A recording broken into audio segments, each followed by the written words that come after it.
में जो डेवलपमेंट हुआ, नीतीश कुमार जी ने फिर से एक यू टर्न लिया है, उस पर आपकी क्या प्रतिक्रिया है?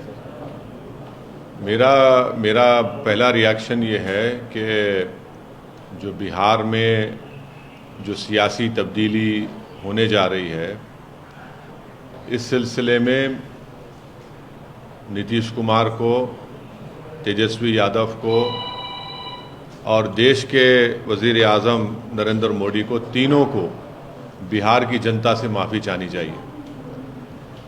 और तीनों पार्टीज़ ने मिलकर बिहार की जनता को जो बातें की हैं और जो वादे किए थे और अपनी पॉलिटिकल आइडियोलॉजी की बात की थी, उन सब तीनों ने मिलकर बिहार की जनता को एक बहुत बड़ा धोखा दिया है। और यकीनन इसमें सबसे बड़ा रोल है नीतीश कुमार का। नीतीश कुमार कल तक हमको गाली देते थे कि ओवैसी बी टीम है। अब नीतीश कुमार को शर्म नहीं आती उसी जगह पर जाकर बैठने के लिए जहां पर हम पर इल्ज़ाम लगाते थे। और नीतीश कुमार ने पॉलिटिकल अपॉर्चुनिज्म कहना तो अंडरस्टेटमेंट होगा, उन्होंने हर चीज़ का रिकॉर्ड तोड़ दिया है और कोई उनकी बात का न एतबार है न भरोसा है। मैं शुरू से कह रहा था कि नीतीश कुमार फिर से बीजेपी में जाएंगे, मगर लोग हमारी बात को यकीन नहीं कर रहे थे। अब हम तेजस्वी यादव से पूछना चाह रहे हैं कि बताओ कैसा लग रहा है आपको? अभी आपने हमारे 4 MLAs को तोड़ा था, अब आपको कुछ दर्द हो रहा है सीने में? तकलीफ हो रही है आपको अपने भेजे में? अब आपको मालूम हो रहा है कि जो खेल आप हमसे खेले थे वही खेल आपसे हो गया। और तेजस्वी यादव और उनकी पार्टी धोखा दी है। 2 मर्तबा नीतीश कुमार को उन्होंने मुख्यमंत्री बनाया। बताइए अब क्या हासिल हुआ? आपने बीजेपी को आपने सत्ता दे दी। नीतीश कुमार तो सिर्फ अभी तो नाम के मुख्यमंत्री रहेंगे, हुकूमत चलेगी बिहार में RSS की और नरेंद्र मोदी की। हम तो यही चीज़ को रोकना चाह रहे थे। MIM पार्टी इसी को रोक रही थी। और जब हमारे सीमांचल की जनता ने MIM के 5 विधायक को कामयाब किया, तो हमने तो जब उनके स्पीकर के इलेक्शन में तायद की थी गठबंधन के। मगर तेजस्वी यादव को और उनके परिवार को ऐसा लगता है कि बिहार की जनता एक तरफ और उनके परिवार से कोई भी मुख्यमंत्री बन जाए। नीतीश कुमार को लगता है कि मैं जब तक जिंदा रहूं मुख्यमंत्री रहूं, और बीजेपी को लगता है कि भाई हर चीज़ हमको मिल जाए, चाहे कुछ भी हो, किस तरीके से हो जाए। देश के प्रधानमंत्री का भाषण मुझे याद आ रहा है, जब नीतीश कुमार ने वो ऑब्जेक्शनेबल बातें कही थी महिलाओं के बारे में। देश के प्रधानमंत्री ने कहा था क्या गंदगी फैला रहे हैं, और देश के प्रधानमंत्री ने महिलाओं से वादा किया था कि मैं आपको इन लोगों से बचाऊंगा। अब देश के प्रधानमंत्री खुद नीतीश कुमार को बाजू बिठाकर चाय पिला रहे हैं। तो इसका टोटल ये है कि बिहार की जनता का एक बहुत बड़ा नुकसान और धोखा उनको दिया जा रहा है। बिहार में डेवलपमेंट रुक चुका है, अफसरशाही बढ़ चुकी है, और हम तो शुरू से सीमांचल की लड़ाई लड़ते आए, लड़ते रहेंगे। और इससे जनता को फिर से मालूम हो गया कि MIM और ओवैसी जो बात कह रहा था कि सेकुलरिज्म, पॉलिटिकल सेकुलरिज्म सिर्फ इस्तेमाल किया जाता है भारत के मुसलमानों को धोखा देने के लिए, और अब की बार फिर से धोखा दिया गया है बिहार के मुसलमानों को सिर्फ सत्ता में आकर बैठने के लिए। मैं उम्मीद करता हूं कि ना सिर्फ बिहार बल्कि पूरे देश के जो अल्पसंख्यक समाज, मुसलमान और जो हमारे सेकुलर जहन रखने वाले हिंदू, OBC और दलित भाई हैं, वो देखेंगे इन चीज़ों को कि कैसे सेकुलरिज्म के नाम पर चुनाव में तो वोट लिया जाता है और उसके बाद फिर आपकी वोट को ले जाकर RSS और मोदी के झोली में रख दिया जाता है। तो उम्मीद करते हैं कि वो इससे एक इसका नोट लेंगे और उन पार्टीज का साथ देंगे जो आपकी पॉलिटिकल लीडरशिप को डेवलप करना चाहती है। सर, आप किस पार्टी पर बात कर रहे हैं? आप कह रहे हैं सर, एक मिनट, आप वहाँ के जितने सियासी खिलाड़ी हैं आप सबको एक लाइन से दोषी ठहरा रहे हैं। बिल्कुल। और तब विकल्प कौन है? आप विकल्प हैं? नहीं, विकल्प का नहीं बात, नहीं, विकल्प की हम बात नहीं कर, वहां तो विकल्प रहा ही नहीं। अब सब ने, तीनों ने मिलकर तो बिहार की जनता को धोखा दिया है। क्या खस्में नहीं खाई थी तेजस्वी और नीतीश कुमार ने? ये बंधन नहीं टूटेगा, हम मर जाएंगे, नहीं जाएंगे। हाँ, आपने क्या, तेजस्वी यादव ने नहीं कहा था कि हम पूरा स्वीप कर देंगे बिहार में, 40 के 40 सीट जीत जाएंगे, बीजेपी को हरा देंगे। आप इन लोगों को सोचना चाहिए कितना धोखा दिया आपने। देश के प्रधानमंत्री ने क्या कहा था चुनाव के वक्त, जंगल राज। अब बताइए क्या होने जा रहा है वहां पर। देश के प्रधानमंत्री नीतीश कुमार के बारे में क्या क्या कहे थे, और वो नीतीश कुमार ने क्या क्या कहा था नरेंद्र मोदी के बारे में। अब बताइए, ये सब, इससे जो पॉलिटिकल अपॉर्चुनिज्म बोलना तो बिल्कुल गलत बात होगी, अंडरस्टेटमेंट होगा। अब वहाँ विकल्प नहीं रहा, वहां पर तो सब देखिए ना, इस हम्माम में सब दंगे हो चुके हैं। इस समय आप सिंपैथी रखना चाहिए। चाचा धोखा देके चले गए भतीजे को, आप बड़े भाईजान के तौर पे कुछ तेजस्वी को कुछ बोलना चाहेंगे? हमदर्दी रखना, हम तो पूछ रहे हैं ना तेजस्वी से, लालू प्रसाद यादव से और लालू प्रसाद यादव की फैमिली से पूछना चाह रहे हैं, आपको तकलीफ हो रही है, नहीं हो रही? बताइए हमको। आपके पेट में दर्द हो रहा है, नहीं हो रहा है? आपको रात में नींद अच्छी आई आप लोगों को? आपने सीमांचल की जनता को धोखा दिया, हमारे 4 विधायक को खरीद कर, उनका जमीन खरीद कर। देख लिया आपने आज आपसे क्या हो रहा है। दो मर्तबा आपने नीतीश कुमार को मुख्यमंत्री बनाया, और दो मर्तबा आप ही ने बीजेपी को सत्ता दी है बिहार में। अब बताइए लोकसभा में क्या होगा, इसका कौन जिम्मेदार है? इनको अगर हर चीज का जिम्मेदार तो हमको खड़ा करते हैं। आज ये तीनों पार्टी, देश के प्रधानमंत्री नरेंद्र मोदी, नीतीश कुमार और तेजस्वी यादव, इन तीनों को बिहार की जनता से माफी चाहनी चाहिए। और बिहार का डेवलपमेंट इन्होंने रोक दिया है, और जो ख्वाब बिहार की जनता ने देखे थे, उन ख्वाबों को आपने चूर कर दिया। जो आपने सोशल जस्टिस की बात की थी, MY कॉम्बिनेशन की बात की थी आपने, EBC की बात की, सब क्या हो गया? वो जो आपने सर्वे किया था, क्या हुआ उसका? सब खत्म करके रख दिया आपने। अपने लालच से, अपने पर्सनल एम्बिशंस को आपने बिहार की जनता और उनके ख्वाबों को पूरा करने के ऊपर आपने उसको पूरा करने की कोशिश की, अपने पर्सनल एम्बिशंस को। So what do you think is the future of India alliance now that one of the persons who pioneered the alliance has left? Do you think there is a political future to this alliance in the 2024 elections? I have been consistently saying that Nitish Kumar will join BJP, and I have been criticized by all these so-called secular parties that I am in team with BJP. Now, who's responsible for this whole tamasha and this change of government is going to happen in Bihar? That is why I demand that the Prime Minister of our country, Shri Narendra Modi, Tejaswi Yadav, Deputy Chief Minister, and the present Chief Minister, Mr. Nitish Kumar, should apologize to the people of Bihar. All three have deceived the people of Bihar. What did Nitish Kumar say? That I will die, I will not go back to BJP. What did Tejaswi Yadav say? That we will ensure that we will sweep in Lok Sabha. What did Prime Minister had to say about Nitish Kumar and Tejaswi Yadav and about Nitish Kumar? When Mr. Nitish Kumar Assembly in an objectionable way described about our women in the Assembly, the Prime Minister of our country openly said that what he has told, he does not, he agrees with it, but in fact he gave an assurance that he will stand against Nitish Kumar and protect women. This cannot be called even political opportunism. Political opportunism would be understatement. There is the only thing which all these three want is power. And I want to ask Mr. Tejaswi Yadav and his family, how are you feeling today? How are you feeling today? Are you feeling okay? Is there any worry in your head? Are you worrisome now? You didn't realize the pain of Seemanchal people when you purchased 4 MLAs of MIM. When our 5 MLAs got elected, we supported you in the speaker election. But your personal ambition is so much that you want to become chief minister at all cost. You purchased our 4 MLAs and now look what is happening to you. You have deceived the people of Bihar. All three parties have deceived the people of Bihar, and the people of Bihar will teach them a befitting lesson. अच्छा, हमको 5 बजे taking ceremony है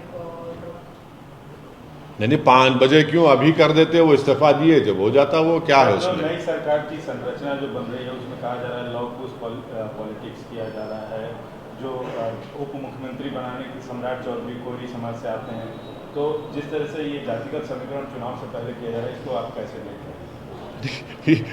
जातिगत समीकरण की आप बात कर रहे हैं, जो पहले की सरकार थी उन्होंने तो ओबीसी पूरा बिहार का सर्वे कराया था ना, कास्ट सेंसस कराया था। क्या नतीजा निकला उसका? आप बीजेपी को सत्ता दे दिए। एक्चुअल मानों में बिहार में अब बीजेपी और आरएसएस की सरकार रहेगी। इसका जिम्मेदार तेजस्वी यादव है, इसका जिम्मेदार नीतीश कुमार है। बीजेपी तो खैर उनके पास तो कोई चीज़ ही नहीं, उनको बस सत्ता से मतलब है। अब सरकार होगी बिहार में तो बीजेपी और आरएसएस की सरकार होगी, उसके जिम्मेदार ये दोनों पार्टीज हैं। जो सेकुलरिज्म के बड़े बड़े दावे करते थे, जो अपने आप को सेकुलरिज्म का चौधरी कहते थे, जो बिहार की और भारत के मुसलमानों को ये कह रहे थे कि हम हैं सेकुलरिज्म को जिंदा रखेंगे, बताओ आप क्या जिम्मेदारी ली आपने? अब लोकसभा के चुनाव में क्या होगा बताइए? जो कह रहे थे कि हम 40 सीट जीत जाएंगे, अब बताइए क्या होने वाला है? ये सब तो धोखा दे रहे हैं, इल्जाम हम पे लगाते हैं। अब कौन बी टीम है बताओ? जो बुला बुला कर समझाते थे कि ओवैसी बी टीम है, बताओ कौन बी टीम है? कौन जिम्मेदार है बीजेपी को सत्ता देने के लिए? हम 19 सीट लड़े जिसमें से 5 जीते, तो आपने आसमान सर पे उठा लिया, आपने आसमान सर पे उठा लिया था। अब बताइए कौन जिम्मेदार है? नीतीश कुमार का नाम नीतीश कुमार है, इसलिए उनको कोई कुछ नहीं कहेगा। तेजस्वी यादव का नाम तेजस्वी यादव है, उसको कोई उंगली नहीं उठाएगा। नरेंद्र मोदी, क्योंकि नरेंद्र मोदी उनका नाम है, कोई उनके बारे में बुरा भी नहीं सोचेगा। मगर मेरा नाम असदुद्दीन ओवैसी है और मेरा जुर्म सिर्फ इतना है कि मैं इलेक्शन लड़ता हूं, हारता भी हूं, जीतता भी हूं, तो बस मुझ पर इल्जाम लगते हैं। अब ये लोग जो आपका वोट हासिल करके आपका वोट लेकर मोदी के झोली में डालकर बैठ रहे हैं, तो फिर इनको क्या कहेंगे आप? क्या नाम देंगे इनको आप? ये बिहार जनता को, मुझे यकीन है, को तय करेगी इसका। सर, आप पूछ रहे हैं कि क्या होगा लोकसभा चुनाव में तमाम सियासी पार्टियों से। आप बताइए, आप क्या करेंगे लोकसभा चुनाव में? अरे हम कितने सीटों पे लड़ेंगे? नहीं, देखिए, हम पहले से ही, जब से हमारी पार्टी बनी, हम उस वक्त से लेकर अब तक और इंशाअल्लाह सुबह क़यामत तक फ़िरक़ा परस्ती, फैसिज़म, हिंदुत्वा की आइडियोलॉजी के खिलाफ हम लड़ते थे, है और रहेंगे इंशाअल्लाह। कितनी सीटों पे लड़ेंगे? अभी तो जितनी सीटों पे विधानसभा में लड़े थे, लोकसभा में कितनी सीटों पे लड़े? तो रुक जाइए, अभी तो खेल शुरू हुआ है, हम भी खेल देखेंगे, उसके बाद फैसला करेंगे। बिहार में अख्तरुल ईमान साहब से हमारी बात हुई है, वो पूरे बिहार का जायज़ा ले रहे हैं, बिहार के मुख्तलिफ मुकामात पर वो जा चुके हैं और मुझे यकीन है कि हम वो जो बोलेंगे उसके ऊपर हम फैसला लेंगे। सर, मौजूदा सूरत हाल में क्या आरजेडी के साथ कोई तालमेल की संभावना बनती नजर आ रही है आपके मुताबिक? और उनसे पूछिए। नहीं, आपसे। अरे हमारे 4 विधायक को आपने उनका ज़मीर खरीद लिया, अपनी ताकत पर, अपने दौलत पर उनको खरीद लिया आपने। उनसे पूछिए क्या करने जा रहे हैं आप। अरे उन्हीं की वजह से तो आज बीजेपी सत्ता में आ रही है ना। मैं तो जिम्मेदार नहीं हूं, आप तो मुझे बहुत गालियां दिए, बहुत झूठे इल्जाम लगाए, आप ही की वजह से आज बीजेपी सरकार में आ रही है। उनको बताना चाहिए वो क्या करेंगे। अब मुझे क्या कर, मैं तो बीजेपी से लड़ता आया हूं और लड़ता रहूंगा इंशाअल्लाह ताला। तरफ हाथ बढ़ाया जाएगा आरजेडी की तरफ से, तो आप क्या? अरे कैसा हाथ बढ़ाएंगे आप? मेरे पीठ पे खंजर भी मारेंगे और हाथ बार फूल बातें भुला के बहुत राजनीति में, जैसे बीजेपी पुरानी बातें भुला के नीतीश कुमार को दोनों हाथ से इस्तेमाल कर रही है। क्या नहीं, मैं मेरा मानना यह है कि नहीं, करने की आप गवाही देते हैं। देखिए, आप किसी को उसकी गलती पर माफ़ कर सकते हैं, मगर भूलना कभी नहीं चाहिए।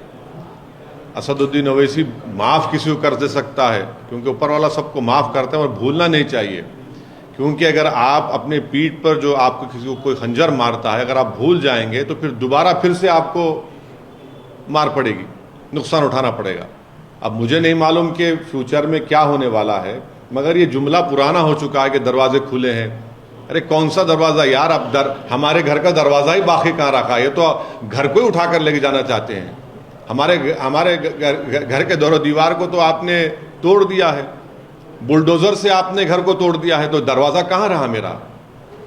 अगर बुलडोज़र इस्तेमाल नहीं किया तो आपने एनकाउंटर कर दिया, और एनकाउंटर नहीं किया तो आपने फसाद करवा दिया। घर के दरवाजे तो बड़े लोगों के लिए खुलते हैं ना, जिनका नाम नीतीश कुमार है, जिनका नाम तेजस्वी यादव है। हमारे दरवाजे हमारे लिए कहाँ खुलते हैं? हमको दरवाजे खोलना पड़ता है, जाकर छीन कर, घर में घुसकर दरवाजे खोलना पड़ता है हमको। काम कर रहे हैं, करते रहेंगे। सर, नीतीश कुमार ने कहा है trend that is happening first Mamata Banerjee, now Nitish Kumar, in the name of secularism, do you think this is a worrying trend that is changing the alliance? You see, I cannot answer for all these eminent leaders which you have just mentioned. It is for them to answer. And please, look at this paradox that I contest few seats and an earthquake happens, and every Tom, Dick and Harry who has a tongue in his mouth will start cursing me. But they can do anything they want because their name is not Asaduddin Owaisi. This is what I am fighting against. Why is it that when you do something, it is the truth? When I try to do something to attain political empowerment, I am called by various names. Sir, Nitish Kumar ने कहा है कि पिछले कुछ 1.5 साल में India alliance ठीक से काम नहीं कर रहा था, एंड इसीलिए उन्होंने डिसाइड किया कि ऐसे मतलब अलग होने के लिए। और साथ ही साथ अब जो केसी त्यागी है वो कह रहे हैं कि मल्लिकार्जुन खड़गे को पीएम का फेस बनाएंगे और कांग्रेस मतलब साथ में काम करेंगे बोल रहे हैं। 2024 की अभी जंग शुरू नहीं हुई और ये लोग जो है जंग की कामयाबी का ऐलान भी कर दिए। अभी अब कौन बोलेगा इन लोगों को? कौन सी दुनिया में रहते हैं लोग? मैं क्या कह सकता हूं? मगर जितने नीतीश कुमार के स्टेटमेंट है वो झूठ पर मुबन्नी है, वो झूठ बोलते हैं। वो सिर्फ अपनी आप को जिंदगी भर मुख्यमंत्री रखना चाहते हैं। उन्होंने बिहार की जनता को कई मर्तबा धोखा दिया। अब तो बहुत बड़ा धोखा दे दिया उन्होंने। किस मुंह से जाकर वो बिहार की जनता से वोट मांगेंगे मोदी के नाम पर? देखेंगे हम भी। आपने तो 1.5 साल से काम कर नहीं दे रहे थे, आप ही तो काम नहीं कर रहे हैं। आपने किस तरह की भाषा का इस्तेमाल किया विधानसभा में? आप कौन सा वहां पर गवर्नेंस हो रहा था? सीमांचल में बर्बादी है, लाखों एकड़ जमीन कट जाती सीमांचल की। अलीगढ़ मुस्लिम यूनिवर्सिटी का मसला हल नहीं होता सीमांचल का। महानंदा का काम खत्म नहीं होता। तो कौन सा काम हो रहा था 1.5 साल में? आपकी तो इतनी बड़ी मेजॉरिटी थी आपके पास। उसमें तेजस्वी यादव, नीतीश कुमार, उसमें कांग्रेस, उसमें सीपीएम, सीपीआई, सीपीआईएमएल, पूरे मिलकर आपने तो रेनबो कोalition बनाया था। क्या हुआ फिर उसका? उसके बावजूद भी आप कुछ नहीं कर सके। कौन रोका आपको? सर, महाराष्ट्र की सियासत में आप भी काफ़ी रुचि रखते हैं, वहाँ जाके चुनाव न लड़ते हैं। पिछले दिनों मराठा आंदोलन का जो चला और जो पूरी प्रक्रिया हुई, जो पूरा एपिसोड चला, उस पर आपका क्या है? नहीं, अब तो हम देखिए, हम ये कह रहे हैं कि अगर मराठाओं को रिजर्वेशन देना है तो बराबर दीजिए, मगर मुसलमानों में महाराष्ट्र के जो बैकवर्ड क्लास और कासिस है, जिसका जिक्र महमूद रहमान कमेटी ने किया, जिसको बॉम्बे हाई कोर्ट ने एजुकेशन में मंजूर भी किया, उसको क्यों नहीं देते आप? अरे भाई, जो कमजोर है उसको दीजिए ना। कितने मुस्लिम एमएलए हैं बताइए? कितने मुसलमानों के गवर्नमेंट में जॉब्स है बताइए? कितने मुसलमान आईएएस आईपीएस ऑफिसर है महाराष्ट्र में बताइए? कितने मुसलमानों के पास कितनी ज़मीन है 2 एकड़ ज़्यादा बताइए? कितने मुसलमान किराए के घर में रहते? कितने मुसलमान सेमी घर उसमें रहते, हाउसेस में रहते?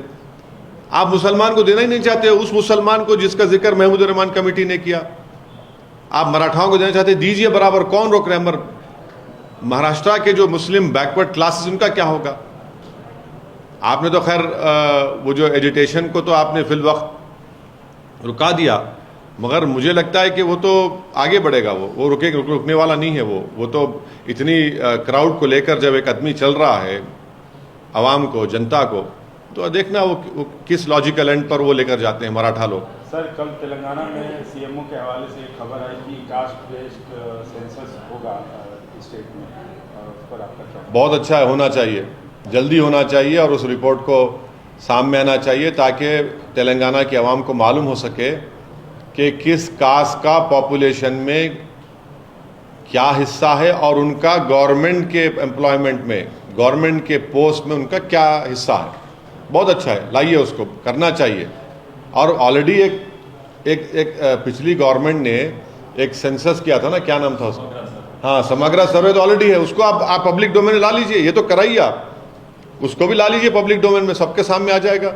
उसको क्यों छुपा के रखें? जब नई सरकार आई है तो आप उसको प्लीज पब्लिक डोमेन में ला के दे दीजिए। अपना ये जो कास्ट सेंसस आप बोल रहे हैं, बिल्कुल कराइए, बहुत अच्छा है, होना चाहिए। कब तक भाई कांग्रेस आएगी तो एक ही कास्ट का डोमिनेशन होगा, टीआरएस थी तो एक ही कास्ट का डोमिनेशन होगा, बीजेपी है तो एक ही मेजॉरिटी कास्ट का डोमिनेशन चल रहा है पूरे देश में। मिनिस्ट्री में देख लो आप, बहुत अच्छा है, लाइए। सर, हाल ही में राम मंदिर का इनॉग्रेशन, प्राण प्रतिष्ठा हुआ था। आज मन की बात में प्राइम मिनिस्टर ने ये कहा है कि it was an auspicious occasion and it united the whole nation. आप इसको किस तरह से देखते हैं? बाबरी मस्जिद को तो हम नहीं भूले, 6 दिसंबर को हम नहीं भूले, जीबी पंथ को नहीं भूले, ताले खोलने को हम नहीं भूले, ना कभी भूलेंगे। सुप्रीम कोर्ट को धोखा देकर आपने मस्जिद को शहीद कर दिया, वो हम नहीं भूले। सुप्रीम कोर्ट ने अभी तक कंटेम्प्ट पिटीशन की सुनवाई नहीं की, वो हमने नहीं भूला। सुप्रीम कोर्ट ने यह भी कह दिया कि मंदिर तोड़कर मस्जिद नहीं बनाई गई, ये भी सच है। और ये भी सच है कि सुप्रीम कोर्ट के फैसले के बाद जो फेथ की बुनियाद पर दिया गया, ऐसे कई कंट्रोवर्सीज खुल चुके हैं। So you said the Gyan Babi mosque findings, you हाँ, said that it does not hold क्या बोलेंगे? scientific scrutiny already. हाँ, साइंटिफिक है वो सर्वे, उसको सर्वे बोलेंगे, साइंटिफिक बोलेंगे आप। You said it ऐसा देखिए, ऐसा एक सर्वे जो भी हुआ था, एएसआई ने किया था बाबरी मस्जिद का। सुप्रीम कोर्ट ने कहा कि सब गलत है, झूठ है। सुप्रीम कोर्ट ने माना ही नहीं कि वहां पर मंदिर को तोड़कर मस्जिद बनाई गई। और ये कोर्ट में जाएगा और कोर्ट में बताएंगे हाँ, पब्लिक ओपिनियन को यूज करने के लिए ये सब इस्तेमाल किया जा रहा है, मुसलमानों को बदनाम करने के लिए आप इस्तेमाल कर रहे हैं। और एएसआई जो है, किसी एक बड़े स्कॉलर ने अच्छा कहा था कि ASI is the handmaiden of Hindutva. आपका स्टेटमेंट? नहीं, एक स्कॉलर ने कहा था, मैं उसको दोबारा रिपीट कर रहा हूं आपके सामने। सर, रामलला का तो प्राण प्रतिष्ठा हो गया, काशी मथुरा बाकी है ऐसा कहा जा रहा है, इस पर आपकी क्या? अरे, ना प्राण बच रहे हैं, ना प्रतिष्ठा हो रहा है, और आप इस तरह का मजाक हमसे कर रहे हैं, इस तरह का सवाल करके आप। किसका प्राण? अरे किसका? आप बताइए कि क्या क्या नहीं हो रहा है, कौन सी चीज होना बाकी है अभी, क्या क्या नहीं हो रहा है, आप देख लीजिए। इंडिया अलायंस को लेकर जो है कहा जा रहा था कि नीतीश जी तो बहुत बड़े और बहुत अहम पिलर है, लेकिन अब उनके जाने के बाद उस अलायंस को कैसे देख रहे हैं, कैसे समझ? नहीं, अब मैं इंतजार कर रहा हूं कि नीतीश कुमार को बी टीम बोलेंगे नहीं बोलेंगे। और जब बोलेंगे तो उनको यह भी सोचना पड़ेगा कि आपको जब नहीं मालूम था, जब उनको आप अपने साथ बगल में बिठाए थे, उनकी बड़ी बड़ी तारीफें कर रहे थे, चाचा भतीजे की जोड़ी क्या क्या कह दिया था आपने। 2 मरतबा बिहार जनता को धोखा दिया है तेजस्वी और नीतीश कुमार ने। सेकुलरिज्म का नाम लेकर आपने धोखा दिया, सोशल जस्टिस का नाम लेकर आपने धोखा दिया, आरएसएस को रोकेंगे बोलकर आपने वोट लिया और धोखा दिया, हिंदुत्व को हराएंगे आपने कहा। आप देखिए, आप किसको बिठा दिया आपने, आप दोनों ने। तो ये जिम्मेदारी इन पर आयद होती है। सर, अभी नीतीश कुमार का राजनीति का भविष्य आप कैसे देख रहे हैं? मैं कोई एस्ट्रोलॉजर नहीं हूँ, मैं एक छोटा मोटा पॉलिटिशियन बनने की कोशिश कर रहा हूँ, मगर एक बात तो साफ कह रहा हूँ कि देश के प्रधानमंत्री श्री नरेंद्र मोदी, नीतीश कुमार और तेजस्वी यादव, इन तीनों को बिहार की जनता से माफ़ी मांगनी चाहिए। हमने आपसे एक बार पहले भी सवाल पूछा था कि क्या अगर इंडिया अलायंस में अगर वहाँ के दरवाजे खुलते आप जाएंगे, क्या उनसे पूछेंगे? लेकिन अब तो ममता बनर्जी एक एक करके पिलर जिस तरह से हट रहे हैं, इस अलायंस का एनालिसिस कैसे करेंगे आपकी, कैसे आप? नहीं, मैं ये काम फिलोसोफर का काम है, पॉलिटिकल साइंटिस्ट का काम है, सेफोलॉजिस्ट का काम है, ये काम एनालिस्ट का काम है, जो टीवी पर रोज शाम में बैठ जाते हैं। तो मैं इस पर कुछ नहीं बोल सकता, मगर ये मैं देख रहा हूँ, ये सब तमाशे जो हो रहे हैं ना, ये जो सब खेल खेला जा रहा है मुसलमानों से और सेकुलर समाज से, जो ये तमाशे किए जा रहे हैं, देख रहा है देश, देख रहा है। आप एक तरफ इंडिया अलायंस की बात कर रहे हैं, पर हाल ही में केटीआर ने कहा है कि there might be a possibility of a third front with a non Congress non BJP third front which could be led by KCR. Will you be joining that if it is happening? अब मैं तो सिर्फ अपनी party की कामयाबी के लिए कोशिश कर रहा हूँ और मुझे यकीन है कि हम लोग अपनी कामयाबी को हासिल करेंगे. अभी तो हम किसी का हिस्सा नहीं है, अभी बहुत जल्दी होगा किसका हिस्सा रहेंगे नहीं रहेंगे. अब जब पार्लियामेंट के चुनाव आएंगे जब देखेंगे. अभी तो बहुत मैं इस बारे में कुछ भी नहीं कह सकता. शुक्रिया, थैंक यू.